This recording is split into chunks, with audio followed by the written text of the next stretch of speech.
देखो आज ना हम द्विविमीय आकृति के बारे में बता रहे हैं, उसका क्षेत्रमिति को, ठीक है ना। सबसे पहला वर्ग है, हम ज्यादा डिफाइन नहीं करेंगे। वर्ग का परिमाप होता है 4 गुना भुजा और क्षेत्रफल होता है भुजा गुना भुजा, ठीक है ना।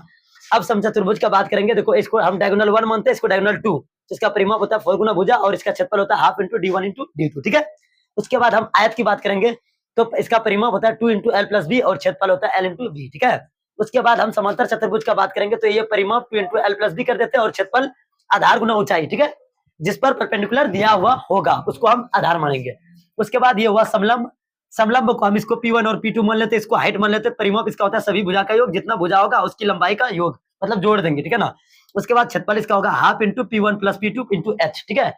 अब बोलने के लिए सीख लो half into P1 plus P2 into H, ठीक है। उसके बाद हम बात करेंगे पतंग का, यहाँ पर लिखेंगे पतंग, आप लोग समझदार हो समझ लेंगे, ठीक है ना। पतंग को हम एल और ये एल, क्योंकि आसन्न भुजा मतलब कि एडजेसेंट एंगल साइड बराबर होता है, तो ये दोनों एल एल और ये बी बी, तो इसको परिमाप क्या करते हैं 2 इंटू एल प्लस बी कर दिया। इसका क्षेत्रफल half into d1 into d2 होता है, ठीक है। उसके बाद करेंगे हम आकृति, सॉरी वृत्त का। इसका परिधि होता है 2 पाई आर और इसका क्षेत्रफल होता है पाई आर स्क्वायर, ठीक है। लास्ट है अर्धवृत्त, मतलब इसका परिमाप होता है पाई आर प्लस डी। इस पर ध्यान दो, ये भूलोगे, हम बता देते हैं, पाई आर प्लस डी। उसके बाद क्षेत्रफल पाई आर स्क्वायर बटे 2।